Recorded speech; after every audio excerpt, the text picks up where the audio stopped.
April 24. From Judges. After that generation died, another generation grew up who did not acknowledge the Lord or remember the mighty things he had done for Israel. The Israelites did evil in the Lord's sight and served the images of Baal. They abandoned the Lord, the God of their ancestors who had brought them out of Egypt. They went after other gods, worshiping the gods of the people around them, and they angered the Lord. They abandoned the Lord to serve Baal and the images of Ashtoreth. This made the Lord burn with anger against Israel, so he handed them over to raiders who stole their possessions. He turned them over to their enemies all around, and they were no longer able to resist them.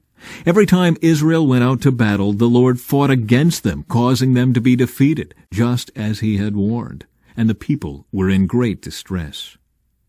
The Lord rescues his people. Then the Lord raised up judges to rescue the Israelites from their attackers. Yet Israel did not listen to the judges, but prostituted themselves by worshiping other gods. How quickly they turned away from the path of their ancestors who had walked in obedience to the Lord's commands. Whenever the Lord raised up a judge over Israel, he was with that judge and rescued the people from their enemies throughout the judge's lifetime. For the Lord took pity on his people, who were burdened by oppression and suffering. But when the judge died, the people returned to their corrupt ways, behaving worse than those who had lived before them. They went after other gods, serving and worshiping them, and they refused to give up their evil practices and stubborn ways. So the Lord burned with anger against Israel. He said, "Because these people have violated my covenant, which I made with their ancestors, and have ignored my commands, I will no longer drive out the nations that Joshua left unconquered when he died. I did this to test Israel, to see whether or not they would follow the ways of the Lord as their ancestors did. That is why the Lord left those nations in place. He did not quickly drive them out or allow Joshua to conquer them all." These are the nations that the Lord left in the land to test those Israelites who had not experienced the wars of Canaan. He did this to teach warfare to generations of Israelites who had no experience in battle. These are the nations: the Philistines, those living under the 5 Philistine rulers, all the Canaanites, the Sidonians, and the Hivites living in the mountains of Lebanon from Mount Baal Hermon to Lebo Hamath. These people were left to test the Israelites, to see whether they would obey the commands the Lord had given to their ancestors through Moses. So the people of Israel lived among the Canaanites, Hittites, Amorites, Perizzites, Hivites, and Jebusites, and they intermarried with them. Israelite sons married their daughters, and Israelite daughters were given in marriage to their sons, and the Israelites served their gods. Othniel becomes Israel's judge. The Israelites did evil in the Lord's sight. They forgot about the Lord their God, and they served the images of Baal and the Asherah poles. Then the Lord burned with anger against Israel, and he turned them over to King Cushan-Rishathaim of Aram-Naharaim. And the Israelites served Cushan-Rishathaim for 8 years. But when the people of Israel cried out to the Lord for help, the Lord raised up a rescuer to save them. His name was Othniel, the son of Caleb's younger brother Kenaz. The Spirit of the Lord came upon him, and he became Israel's judge. He went to war against King Cushan-Rishathaim of Aram, and the Lord gave Othniel victory over him. So there was peace in the land for 40 years. Then Othniel, son of Kenaz, died. Ehud becomes Israel's judge. Once again the Israelites did evil in the Lord's sight, and the Lord gave King Eglon of Moab control over Israel because of their evil. Eglon enlisted the Ammonites and Amalekites as allies, and then he went out and defeated Israel, taking possession of Jericho, the city of palms. And the Israelites served Eglon of Moab for 18 years. But when the people of Israel cried out to the Lord for help, the Lord again raised up a rescuer to save them. His name was Ehud, son of Gera, a left-handed man of the tribe of Benjamin. The Israelites sent Ehud to deliver their tribute money to King Eglon of Moab. So Ehud made a double-edged dagger that was about 1 foot long, and he strapped it to his right thigh, keeping it hidden under his clothing. He brought the tribute money to Eglon, who was very fat. After delivering the payment, Ehud started home with those who had helped carry the tribute. But when Ehud reached the stone idols near Gilgal, he turned back. He came to Eglon and said, "I have a secret message for you." So the king commanded his servants, "Be quiet," and he sent them all out of the room. Ehud walked over to Eglon, who was sitting alone in a cool upstairs room. And Ehud said, "I have a message from God for you." As King Eglon rose from his seat, Ehud reached with his left hand, pulled out the dagger strapped to his right thigh, and plunged it into the king's belly. The dagger went so deep that the handle disappeared beneath the king's fat. So Ehud did not pull out the dagger, and the king's bowels emptied. Then Ehud closed and locked the doors of the room and escaped down the latrine. After Ehud was gone, the king's servants returned and found the doors to the upstairs room locked. They thought he might be using the latrine in the room, so they waited. But when the king didn't come out after a long delay, they became concerned and got a key. And when they opened the doors, they found their master dead on the floor. While the servants were waiting, Ehud escaped, passing the stone idols on his way to Seirah. When he arrived in the hill country of Ephraim, Ehud sounded a call to arms. Then he led a band of Israelites down from the hills. "Follow me," he said, "for the Lord has given you victory over Moab, your enemy."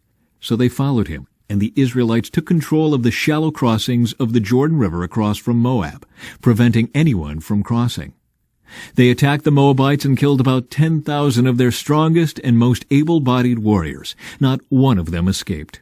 So Moab was conquered by Israel that day, and there was peace in the land for 80 years. Shamgar becomes Israel's judge. After Ehud, Shamgar, son of Anath, rescued Israel. He once killed 600 Philistines with an ox goad. From Luke. When the time came, Jesus and the apostles sat down together at the table. Jesus said, "I have been very eager to eat this Passover meal with you before my suffering begins. For I tell you now that I won't eat this meal again until its meaning is fulfilled in the kingdom of God." Then he took a cup of wine and gave thanks to God for it. Then he said, "Take this and share it among yourselves, for I will not drink wine again until the kingdom of God has come." He took some bread and gave thanks to God for it. Then he broke it in pieces and gave it to the disciples, saying, "This is my body, which is given for you. Do this to remember me." After supper, he took another cup of wine and said, "This cup is the new covenant between God and his people, an agreement confirmed with my blood, which is poured out as a sacrifice for you. But here at this table, sitting among us as a friend, is the man who will betray me. For it has been determined that the Son of Man must die. But what sorrow awaits the one who betrays him?" The disciples began to ask each other which of them would ever do such a thing. Then they began to argue among themselves about who would be the greatest among them. Jesus told them, "In this world the kings and great men lord it over their people, yet they are called friends of the people. But among you it will be different. Those who are the greatest among you should take the lowest rank, and the leader should be like a servant. Who is more important, the one who sits at the table or the one who serves? The one who sits at the table, of course, but not here. For I am among you as one who serves. You have stayed with me in my time of trial, and just as my Father has granted me a kingdom, I now grant you the right to eat and drink at my table in my kingdom. And you will sit on thrones, judging the 12 tribes of Israel." Jesus predicts Peter's denial. "Simon, Simon, Satan has asked to sift each of you like wheat. But I have pleaded in prayer for you, Simon, that your faith should not fail. So when you have repented and turned to me again, strengthen your brothers." Peter said, "Lord, I am ready to go to prison with you, and even to die with you." But Jesus said, "Peter, let me tell you something. Before the rooster crows tomorrow morning, you will deny 3 times that you even know me." Psalm 92. It is good to give thanks to the Lord, to sing praises to the Most High. It is good to proclaim your unfailing love in the morning, your faithfulness in the evening, accompanied by the 10-stringed harp and the melody of the lyre. You thrill me, Lord, with all you have done for me. I sing for joy because of what you have done. O Lord, what great works you do, and how deep are your thoughts. Only a simpleton would not know, and only a fool would not understand this. Though the wicked sprout like weeds, and evildoers flourish, they will be destroyed forever. But you, O Lord, will be exalted forever. Your enemies, Lord, will surely perish. All evildoers will be scattered. But you have made me as strong as a wild ox. You have anointed me with the finest oil. My eyes have seen the downfall of my enemies. My ears have heard the defeat of my wicked opponents. But the godly will flourish like palm trees and grow strong like the cedars of Lebanon. For they are transplanted to the Lord's own house. They flourish in the courts of our God. Even in old age they will still produce fruit. They will remain vital and green. They will declare, "The Lord is just. He is my rock. There is no evil in him."